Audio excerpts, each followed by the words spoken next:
Hello, good morning. मेरा नाम है रवि त्रिपाठी। जैसा कि आपको पता है कि हम लोग यूपी पीसीएस मेंस के पेपर 5 के इम्पॉर्टेंट मॉडल क्वेश्चंस को डिस्कस कर रहे हैं, जिसमें ये चीज़ एक्सप्लेन की है हमने कि किस तरह से आपको इन क्वेश्चंस को अटेम्प्ट करना है। ठीक है, अभी हमने पिछला क्लास जो हम लोगों की हुई थी, लास्ट क्लास, कल जो क्लास हुई है, उसमें 5 क्वेश्चन हम लोगों ने डिस्कस किए।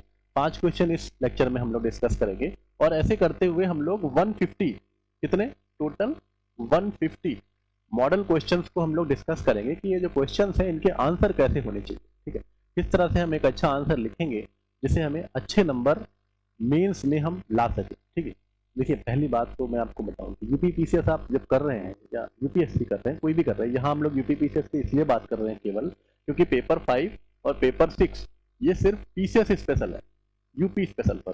ठीक है, अब यूपी स्पेशल के अंदर यूपी से ही आपको लिखना है। ठीक है, आपको इंडस वैली सिविलाइजेशन आपने पढ़ रखा है, बट पढ़ रखा है in the sense of complete ancient history. ठीक, अभी यहाँ पे आपसे पूछेगा Indus valley civilisation Uttar Pradesh के बारे में, यहाँ आपसे पूछेगा टेम्पल आर्किटेक्चर उत्तर प्रदेश के बारे में, यहाँ आपसे पूछेगा बुद्धा साइट, जैना site, Maurya architecture, Gupta architecture, सब कुछ उत्तर प्रदेश के बारे में। तो यहाँ पे आपको स्पेसिफिक होना पड़ता है। ठीक है, जैसा आपको पता है कि दो तरह से दो जो वर्ड लिमिट है वो दो है, एक है 125 वर्ड, एक है 125 वर्ड और एक है 200 वर्ड। ठीक, दो में आपको आंसर कंप्लीट करना होता है।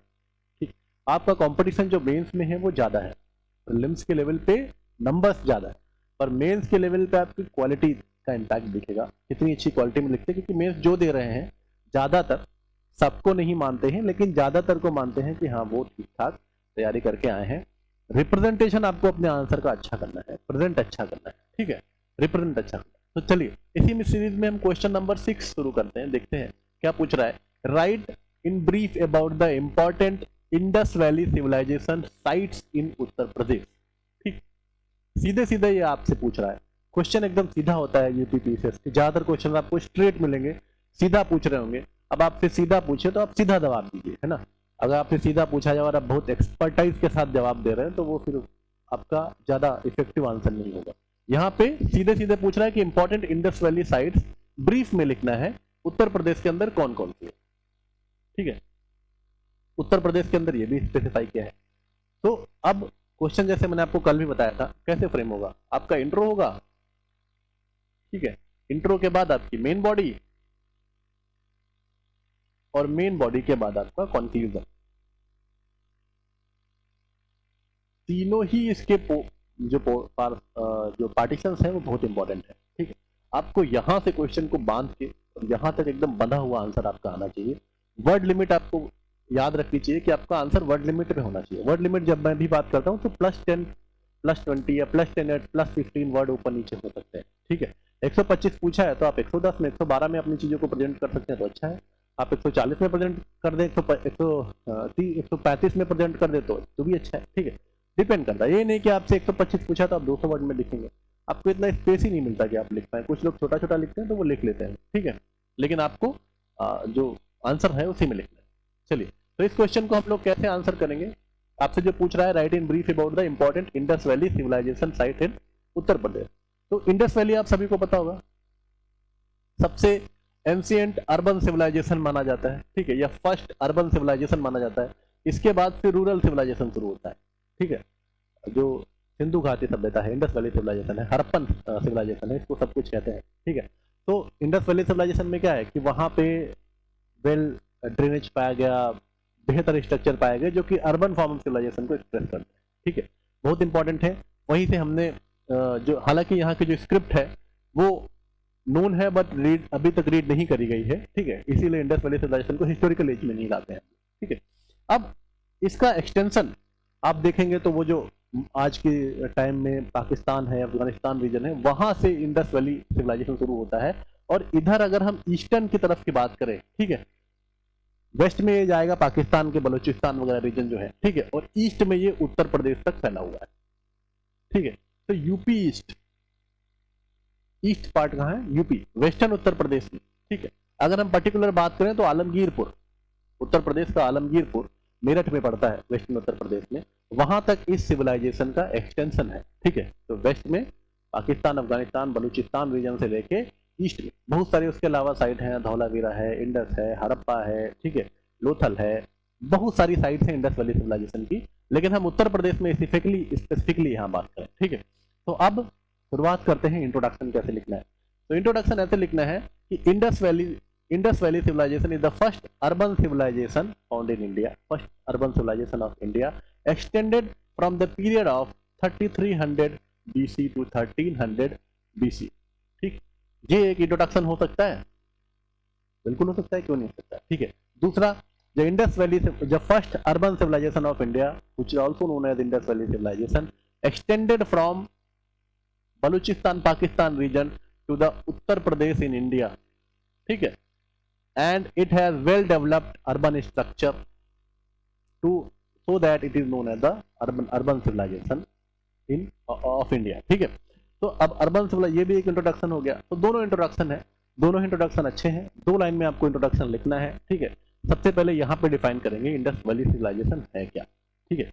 एक लाइन में, दो लाइन में, बहुत ज्यादा डिटेल में हमें जाना नहीं, वहां से क्या मिला, वहां से क्या नहीं मिला, इतनी साइटें हैं, कुछ नहीं, ठीक है।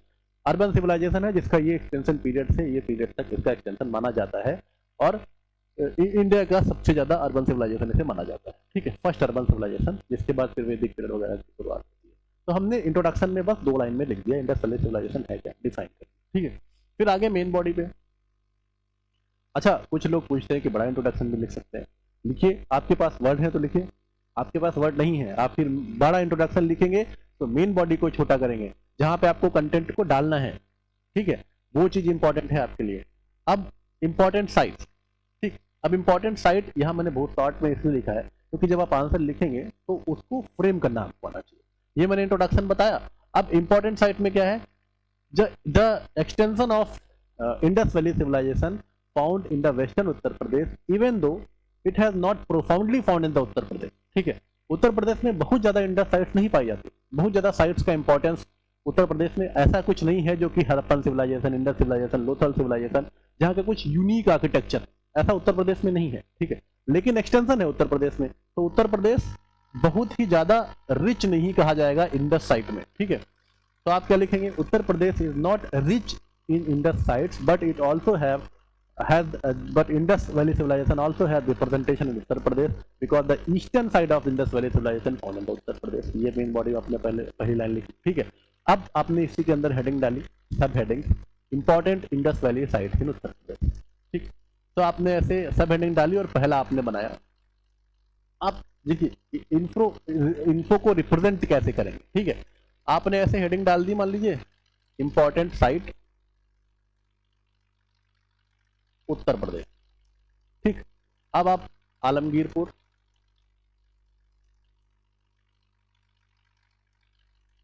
अब आप उलास, सॉरी,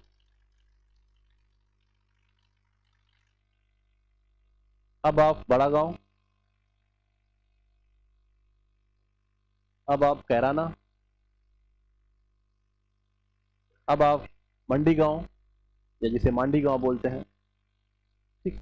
ये आपने बना दिया, तो एक इन्फ्रो रिप्रेजेंटेशन आपका हो गया जब आपने बनाया कि हाँ इस बच्चे को साइट्स के बारे में पता है कि उत्तर प्रदेश में जो इंडस साइट्स पाई जाती है। इंट्रोडक्शन में आपने बता दिया कि मुझे इंडस वैली के बारे में पता है, Indus valley civilisation is the first urban civilisation of India which have extension from the Pakistan, present Pakistan Afghanistan region to the eastern to the western Uttar Pradesh, ठीक है, and extend between the period of 3300 BC to 1300 BC, ठीक है। अब इसका division अलग अलग है, Indus valley, later Indus valley, तो वो वहां पे हमें नहीं जाना, ठीक। तो एग्जामिनर को पता चला कि इंडस वैली भी पता है, उत्तर प्रदेश में ये आपने सिर्फ एक डायग्राम बना दिया तो उसको पता है कि उत्तर प्रदेश में आपको साइट भी पता है। एक और तरीका है, आप उत्तर प्रदेश का मैप बना दीजिए, ठीक, सबसे इफेक्टिव वे, सबसे बेहतरीन वे, ठीक है। आपने उत्तर प्रदेश का मैप बना दिया, अब इसमें आपने दिखा दिया आलमगीरपुर, ठीक, हुलास, ठीक। इस तरह जो आप उत्तर प्रदेश मैप पे अगर आप उसे दिखा देंगे तो फिर आपको ये बनाने की जरूरत नहीं पड़ेगी। यहाँ से क्या पता चल रहा है, यहाँ से पता चला है कि आपको उत्तर प्रदेश मैप के बारे में भी अच्छी नॉलेज है, उत्तर प्रदेश के बारे में भी अच्छी नॉलेज है। तो अगर मैप बना के आप रिप्रेजेंट कर सकते हैं, that is the best way of representation, ठीक है। यहाँ पे आपने रिप्रेजेंट कर दिया, फिर एग्जामिनर का माइंडसेट बन गया कि इस बच्चे को आता है, ठीक है। अब आपने लिखना शुरू किया, कौन कौन सी इंपॉर्टेंट साइट है? Alamgirpur, this site is located on the bank of Hindon river. Hindon river आप सभी को पता होगा ट्रिब्यूटरी है यमुना, यमुना रिवर भी लिख सकते हैं, ठीक है। And located in the Meerut, Uttar Pradesh. This site was discovered by the Yagyadatta Sharma in 1958. The main artifact found from this site was the rosary beads, rolling pins for making rotis, clay के यूटेंसिल यहाँ पे पाए गए, कुछ इमेजेस, कुछ स्क्रिप्चर्स यहाँ पे पाई गई आलमगीरपुर में। आपने आलमगीरपुर को डिफाइन कर दिया क्योंकि इसकी इंफॉर्मेशन आपके पास है, ठीक है। चलिए, दूसरी जो इंपॉर्टेंट साइट है वो आपने हुलास के बारे में लिखा।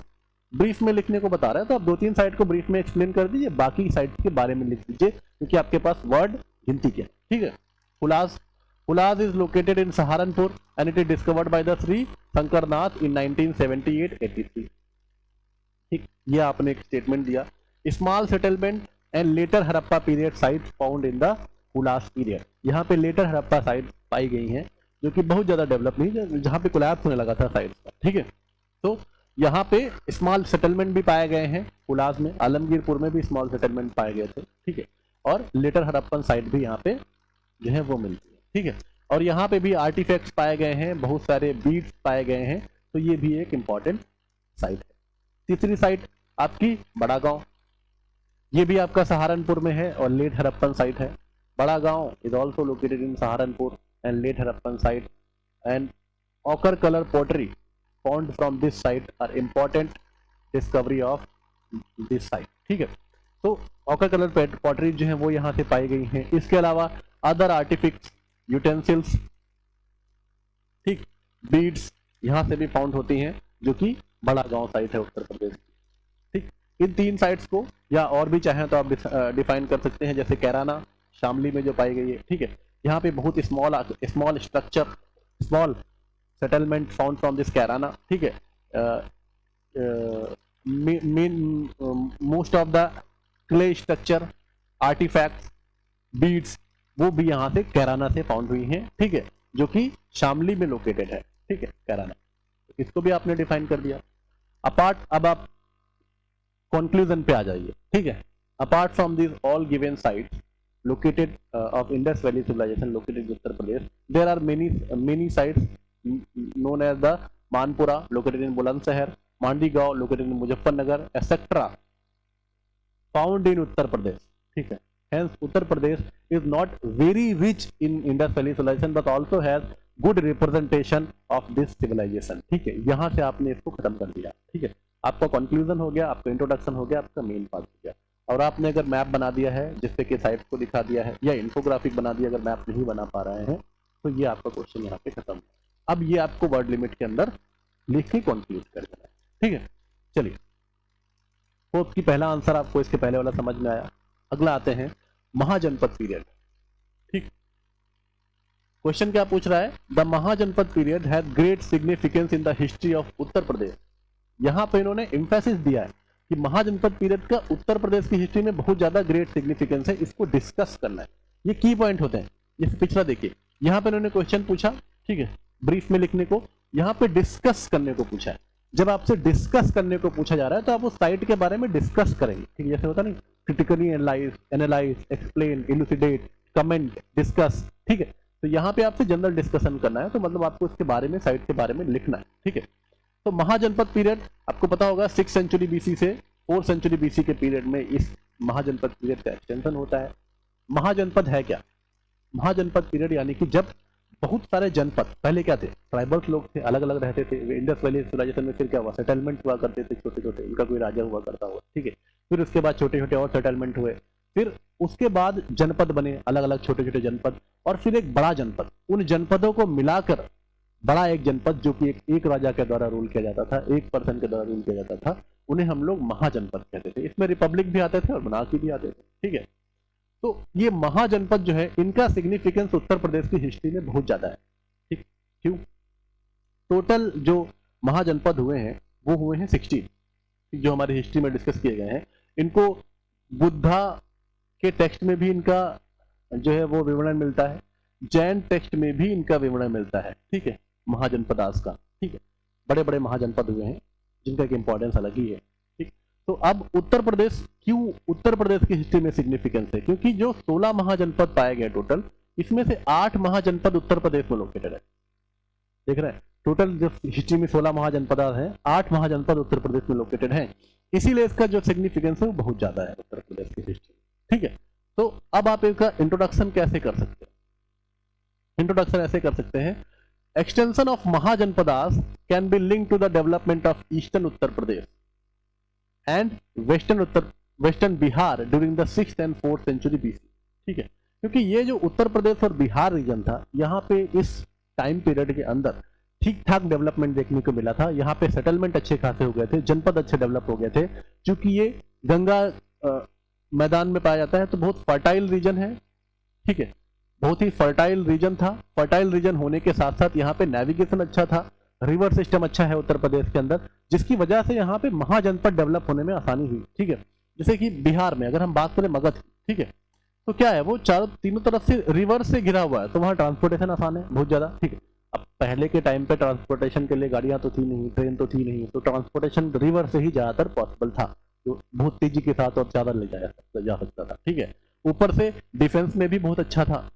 ठीक, डिफेंस के लिए भी रिवर्स का घेराव अच्छा था। आपने देखा होगा जहां पे भी मुगल आर्किटेक्चर बने हुए हैं या एंशिएंट आर्किटेक्चर बने, उनके सामने से या तो कैनाल निकाल दी गई है या कोई रिवर उसके आसपास बनी हुई होगी। ठीक है, जिससे कि ट्रूप्स को लाने में आसानी हो, एकदम से कोई अंदर कूद ना सके, रिवर्स का पानी छोड़ दिया जाए, ऐसे करके डिफेंस सिस्टम अच्छा होता है। ठीक है, चलिए, तो महाजनपद पीरियड का जो विकास शुरू हुआ और यहां से ही ठीक ठाक किंगडम्स की शुरुआत हो गई। ठीक है, अच्छे खासे किंगडम्स की यहां से शुरुआत हुई। और चूंकि अब इंट्रोडक्शन पार्ट में हम क्या लिखेंगे, Uttar Pradesh is very significant in the mahajanapada for the mahajanapada periods because it has 8 sites of या 8 महाजनपद ऑफ टोटल 16 महाजनपदास। ठीक है, यानी कि उत्तर प्रदेश में टोटल 8 जो महाजनपद हैं, टोटल 16 महाजनपद के 8 महाजनपद लोकेटेड है, इसलिए उत्तर प्रदेश इस महाजनपदास के साइट्स के मामले में बहुत ही रिच है और बहुत ज्यादा सिग्निफिकेंस रखता है। ठीक है, और अब रीजन क्या था, what was the reason of development of Uttar Pradesh? ठीक, क्योंकि ग्रेट सिग्निफिकेंस पूछा गया तो सिर्फ साइट डिस्कस करने से चलेगा नहीं। रीजन क्या था कि 6th to 4th सेंचुरी, जो कि महाजनपद पीरियड कहा जाता था, इस पीरियड में उत्तर प्रदेश में डेवलपमेंट अच्छा हुआ। उत्तर प्रदेश, पहली बात तो क्या था, Uttar Pradesh was very fertile because it is located on the alluvial plain of Ganga. ठीक है, तो गंगा के मैदानी भाग में, इसलिए ये फर्टाइल बहुत था। दूसरा, रिवर ट्रांसपोर्ट सिस्टम या rivers was well, perennial rivers यहाँ पे पाई जाती थी, जो कि हर समय जहाँ पे रिवर्स में पानी रहता है और अच्छा खासा रिवर स्ट्रक्चर उत्तर प्रदेश में मौजूद है, मैदानी भाग है, तो बहुत ज्यादा यहाँ पे डिजास्टर नहीं आते थे। ठीक है, तो ये दूसरा चीज। तीसरा, for defence purposes reverse was working very good. ठीक है, चौथा, यहाँ पे एरिया, लैंड एरिया, यानी कि यहाँ पे सेटलमेंट बहुत आसान था उत्तर प्रदेश के अंदर। ठीक है, इन जगहों पे अंदर, तो अब इसीलिए यहाँ पे महाजनपदास का विकास आसानी के साथ हो सका। और चौथा, जो सोसाइटी थी, फ्यूडल सोसाइटी थी, ठीक है, उत्तर प्रदेश की, तो फ्यूडल सोसाइटी में फ्यूड्स ने छोटे छोटे जनपदों में मिलकर एक बड़ा किंग बनाया। ठीक है, तो इसीलिए उत्तर प्रदेश जो है वो फेवरेबल कहा जाता है। तो इन कंडीशंस को आप लिख सकते हैं, अपने अंदर मेंशन कर सकते हैं शॉर्ट में। ठीक है, why Uttar Pradesh is important, क्यों? क्योंकि पहला जो मैंने बताया, दूसरा जो मैंने बताया, तीसरा और चौथा, इस तरह से आप चाहे तो सिर्फ पिन पॉइंट्स में ही इन्हें लिख दीजिए। ठीक है, उसके बाद लिखेंगे महाजनपदाद इन उत्तर प्रदेश। ठीक, हेडिंग डालेंगे। पहला तो ये हो गया, वाई उत्तर प्रदेश, वाई महाजनपदाद या महाजनपदाद ओरिजिनेटेड इन उत्तर प्रदेश, क्योंकि उसकी फेवरेबल कंडीशन हमने डिस्कस करी। अब डिस्कस करेंगे कि क्यों, कौन कौन से महाजनपद हैं जो इंपॉर्टेंट है उत्तर प्रदेश में। ठीक है, तो पहला कौशल, जिसकी श्रावस्ती कैपिटल थी। ठीक है, और ये राप्ती रिवर पे लोकेटेड था। ठीक, यहाँ के रिवर जो रूलर थे वो है महाकौशल देव। ठीक, उन्होंने काशी को भी कॉन्क्वर किया था। जो कौशल है, श्रावस्ती, कौशल देश कहा जाता है ना, जो अयोध्या से भी लिंक करता है। ठीक है, तो एक बड़ा एरिया कवर करता था। ठीक है, और इन्होंने फिर काशी, एक महाजनपद, अलग महाजनपद था, उसके ऊपर भी अधिकार कर लिया, आधिपत्य कर लिया था, जो यहाँ के राजा हुआ करते थे। ठीक है, तो Kaushal mahajanapada was important mahajanapada and has the very significance of Indian history. ठीक है, इस कैपिटल वॉज श्रावस्ती। दूसरा, काशी सभी जानते हैं, बनारसी में लोकेटेड है, ठीक है, इसकी कैपिटल भी वाराणसी, ठीक है। Renowned for learning, prosperity, architecture and trade, जो कि आज भी है, ठीक। वहाँ पे लर्निंग के लिए, प्रॉस्पेरिटी के लिए, आर्किटेक्चर जो वहाँ का है बहुत अच्छा है काशी का, ठीक है। तो इन सब के लिए जाना जाता था। वहाँ पे जल्दी कल्चरल डेवलपमेंट बहुत ज़्यादा था काशी में, ठीक है। तो उसके लिए भी ये जाना जाता था, काशी महाजनपद लोकेटेड है। तीसरा कुरु, कैपिटल इंद्रप्रस्थ। कुरु मेरठ में लोकेटेड है, और कुरु वंश आपने सुना होगा महाभारत के टाइम पे, ठीक है। जो कुरु वंश होता था, बहुत बड़ा वंश होता था महाजनपद के टाइम पे, बहुत ही शक्तिशाली ये एक महाजनपद हुआ करता था, ठीक है। यहाँ पे भी जो बुद्ध की जातक स्टोरीज है, वहां पे कुरु धर्म का मेंशन बहुत बार पाया गया है, ठीक है। तो कुरु जो है बहुत इंपॉर्टेंट महाजनपद था, ठीक। फिर आपने लिखा पांचाल, अहिचत्र जो है इसकी नॉर्थ पांचाल की कैपिटल थी, और काम्पिल्या ये साउथ पांचाल की कैपिटल थी। ये रोहिलखंड रीजन में पाया जाता है, ठीक है, उत्तर प्रदेश के रोहिलखंड रीजन में, बरेली वगैरह होते हुए, ठीक है, वहां पे ये फाउंड किया जाता है, ये जो पांचाल महाजनपद एरिया है, ठीक है। फिर है वत्स, जिसकी कैपिटल है कौशाम्बी। ये काशी के साउथ वेस्ट में लोकेटेड है। It was also important mahajanapadas located in Uttar Pradesh, ठीक। तो अब आप यहाँ पे महाजनपदास जो जो आपको पता थे इनकी कैपिटल के साथ में आपने बताए, ठीक है। अदर साइट्स मल्ल, कुशीनगर, चेद्दी जिसकी कैपिटल थी शुक्तिमती, बुंदेलखंड जो कि लोकेटेड है, और सूरसेन, मथुरा, ठीक है। These are the other important sites mahajanapadas located in Uttar Pradesh, ठीक है। Hence it can be said Uttar Pradesh developed well in this period, developed has very significant contribution in the Mahajanpadas period, because 50% of site located in Uttar Pradesh, और other जो site थी जो बिहार से भी जुड़ी हुई थी, उनका भी सिग्निफिकेंस उत्तर प्रदेश में देखने को मिलता है, ठीक है। तो this is what known as the history of Uttar Pradesh during the Mahajanapadas period, ठीक है।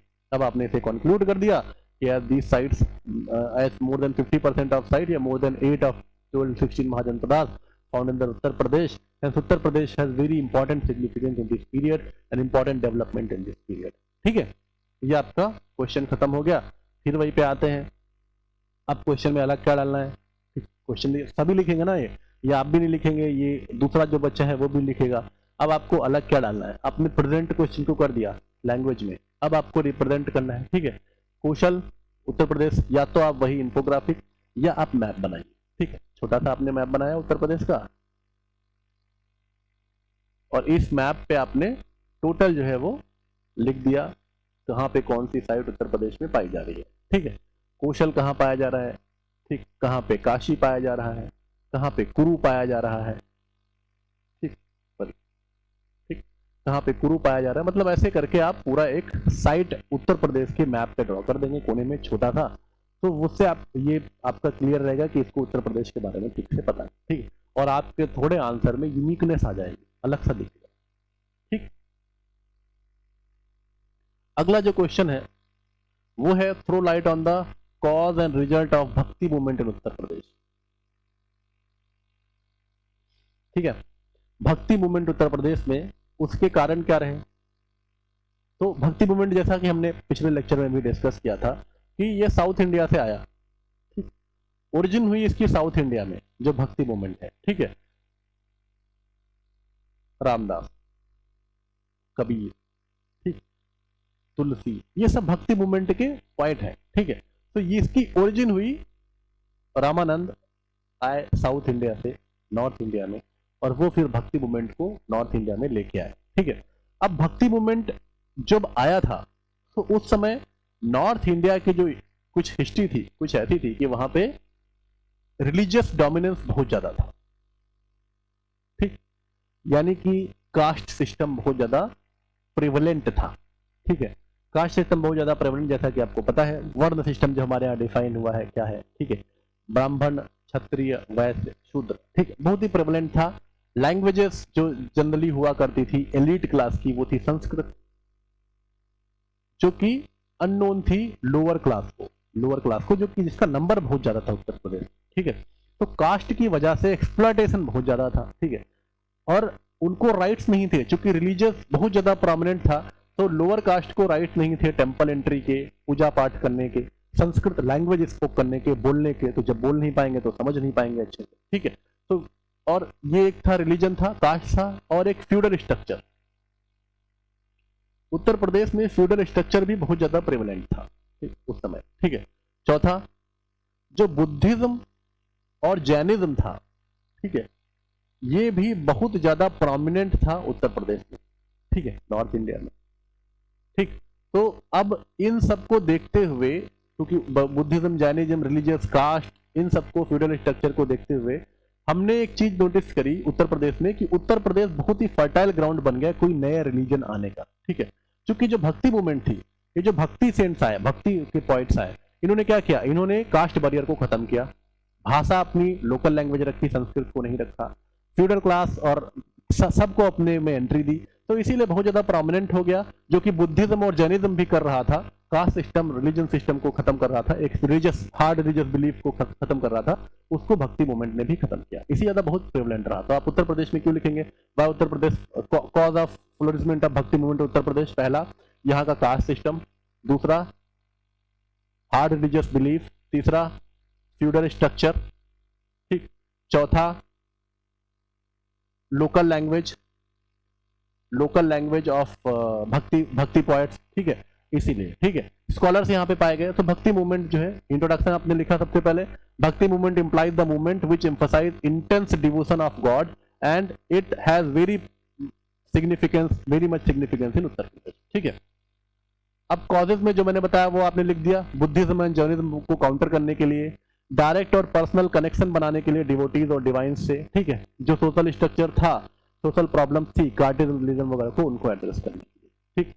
आप कॉज लिखा, रिजल्ट क्या था, यहाँ जो सेंट डेवलप हुए, लोअर क्लास, ठीक है, ज्यादातर आप देखेंगे कि लोअर कास्ट के यहाँ पे जो प्रोपाउंडर थे, जो भक्ति मूवमेंट के प्रोपाउंडर है, वो लोअर कास्ट के बने, पहला, ठीक है। दूसरा, उन्होंने अच्छे अच्छे लिटरेचर्स लिखे जो कि बहुत ही फेमस हुए, तुलसीदास का लिटरेचर रहा हो, सूरदास का लिटरेचर रहा हो, ठीक है, कबीरदास के लिटरेचर रहे हो, ठीक है, ये सब बहुत फेमस हुए क्योंकि लोकल लैंग्वेज में थे, इन लोगों को बहुत ज्यादा रिकग्निशन मिली। इन्होंने सोशल और रिलीजियस हार्मोनी को प्रमोट किया, निर्गुण और सगुण दो टाइप के अब डिवोशन गॉड के इन्होंने प्रेजेंट किए, और इनकी वजह से बुद्धिज्म और जैनिज्म के बिलीफ में डिक्लाइन देखने को मिला, ठीक है। तो यहाँ पे हमने इसको लिख दिया, इस क्वेश्चन को यहीं पे खत्म कर दिया। अब कंक्लूड इसे कर दिया, hence Uttar Pradesh has very much significance and it has major impact of भक्ति मूवमेंट, ठीक। अगला, examine the temple architecture of Uttar Pradesh. Uttar Pradesh में टेम्पल आर्किटेक्चर क्या रहा, ठीक है। जैसा कि आपको पता है, टेम्पल आर्किटेक्चर इंडिया में मेनली दो में डिवाइड किए जाते हैं, एक है नागर स्टाइल और दूसरा है हमारा द्रविड़ स्टाइल। नागर स्टाइल जो है वो नॉर्थ इंडिया में प्रेवलेंट है, तो उत्तर प्रदेश में भी हमारा नागर स्टाइल ऑफ आर्किटेक्चर प्रेवलेंट रहा, ठीक है। So ancient temple of Uttar Pradesh reflecting the rich and diverse culture and religious heritage of Uttar Pradesh.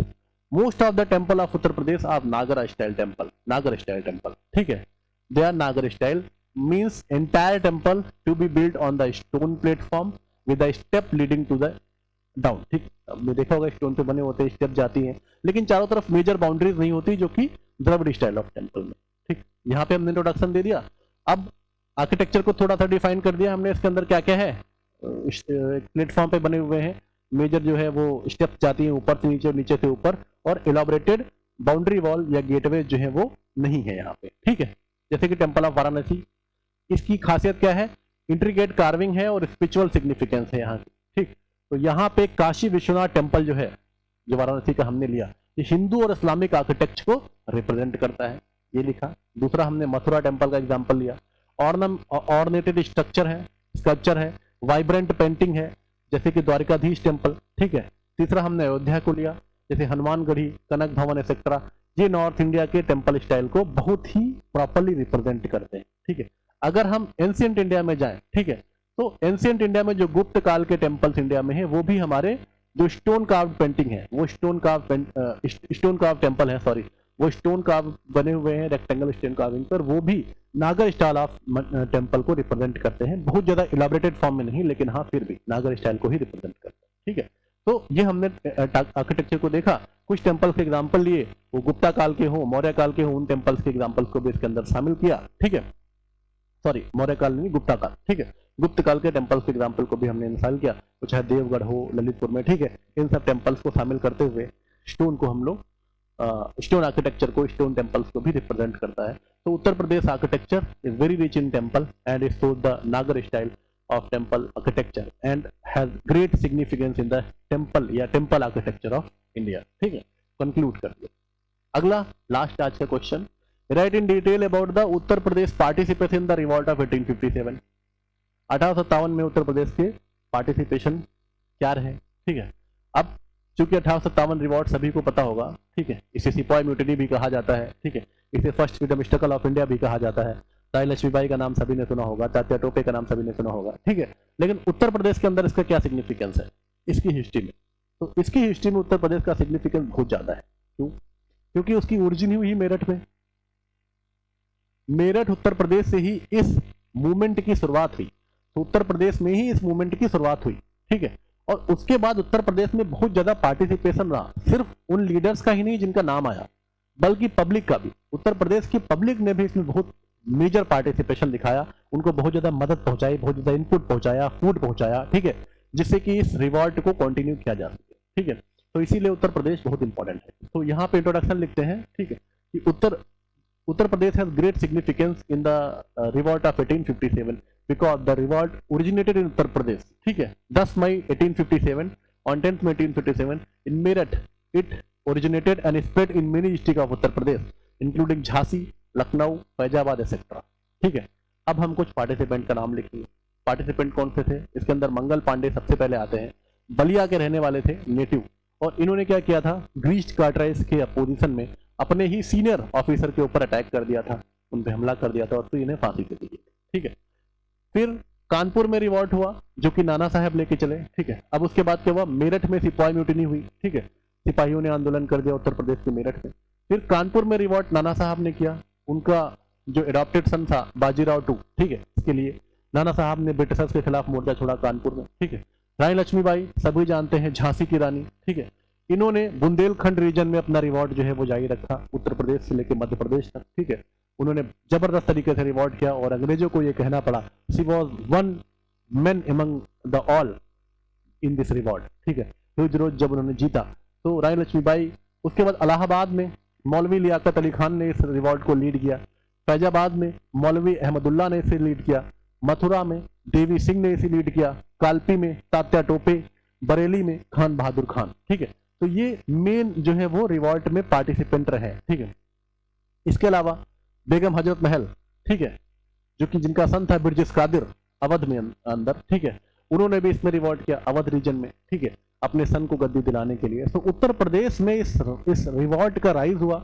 अब इसके अलावा आप मेंशन करेंगे in Uttar Pradesh not only this leader but public also participated in this revolt by helping the revolution. ठीक है, revolution की मदद करी, हर तरीके से मदद करी, जमींदार ने फंड भी अवेलेबल कराए। ठीक है, उत्तर प्रदेश में। तो इसीलिए जब ये अवध रीजन को मर्ज किया गया तो इस चीज को ध्यान में रखते हुए कि अवध जो है, अब जो सिपाही है वो अवध रीजन से नहीं लिए जाएंगे, अवध रीजन को पूरी तरह से बॉयकॉट किया गया, क्योंकि सबसे ज्यादा मेजर जो सिपाही पार्टिसिपेशन था वो अवध से ही था। ठीक है, तो इसीलिए उत्तर प्रदेश का पार्टिसिपेशन इसमें बहुत ज्यादा है। ठीक, तो आप कंक्लूड करेंगे, hence the participation of Uttar Pradesh is major in this revolt, not only the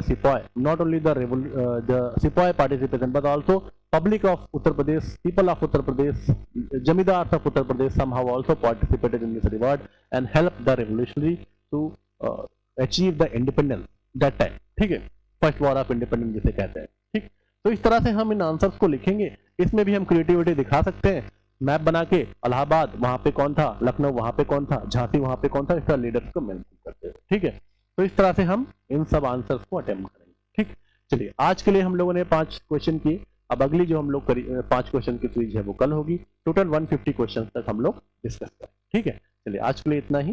नमस्कार।